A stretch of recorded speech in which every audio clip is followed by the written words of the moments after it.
Mradi huu una gharama ya bilioni 20.3 na kama ambavyo tumetoka kwenye chanzo, lakini ukiangalia uwekezaji mkubwa ambao umefanywa na Mheshimiwa Rais, tunaona kabisa kwamba ana dhamira ya kweli kuwasaidia wana Monduli, kama ambavyo tumeona miradi mikubwa ikiendelea kutekelezwa. Na mradi huu unatokana na ule wa kutoka Arusha, ambapo tulipita kwenye Ngaramtoni pale, tumeangalia na nili tanki la milioni 10, lakini extension ya hapa kama ambavyo umesema kilomita 45, ndani ya kilomita 45 kuna offtake kama 7 ambapo maji yataweza kutumika katika maeneo ambayo wakati yanakuja huku, kwa sababu lengo ni kwamba wakati bomba kuu likiwa linapita ni maeneo ambayo bomba limepita kunufaika na huduma ya maji. Na ndio maana mradi huu utakuwa na mbauti 2 kwa ajili ya mifugo ya wananchi wa Monduli.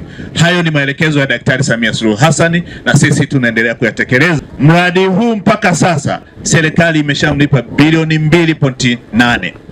Tunayo certificate moja, hati ya madai ambayo inadai ya bilioni 1 na nukta kadhaa, ambapo tayari Mheshimiwa Waziri wa Maji Jumaa Hamid Aweso ameshamwelekeza Katibu Mkuu kuhakikisha kwamba hati hiyo inalipwa mara moja, ili waendelee na mchakato wa kujenga tenki ambalo tunaamini kwamba litakuja kusaidia katika kutunza maji na kuyasambaza. Leo tunauona huko kwenye 11%, lakini mabomba yakishakamilika hapa, maana yake tayari na kufikia zaidi ya 80 kitu. Katika mradi huu ni kufikia mwezi wa 12. Kwa hiyo tunaamini kwamba uzalishaji, kwa sababu tumeshapewa uhakika mpaka mwezi wa 5, wa 6, wa 7 mabomba yote yatakuwa yameshakamilika. Na kama yatakamilika, manake mradi wakati tunalipa ile hati ya madai ya bilioni 1 wataanza kujenga lile tenki, wataanza kuandaa mbauti, wataanza kuweka kila kitu kwenye maeneo yake ili kuhakikisha kwamba mradi huu unakamilika kwa wakati.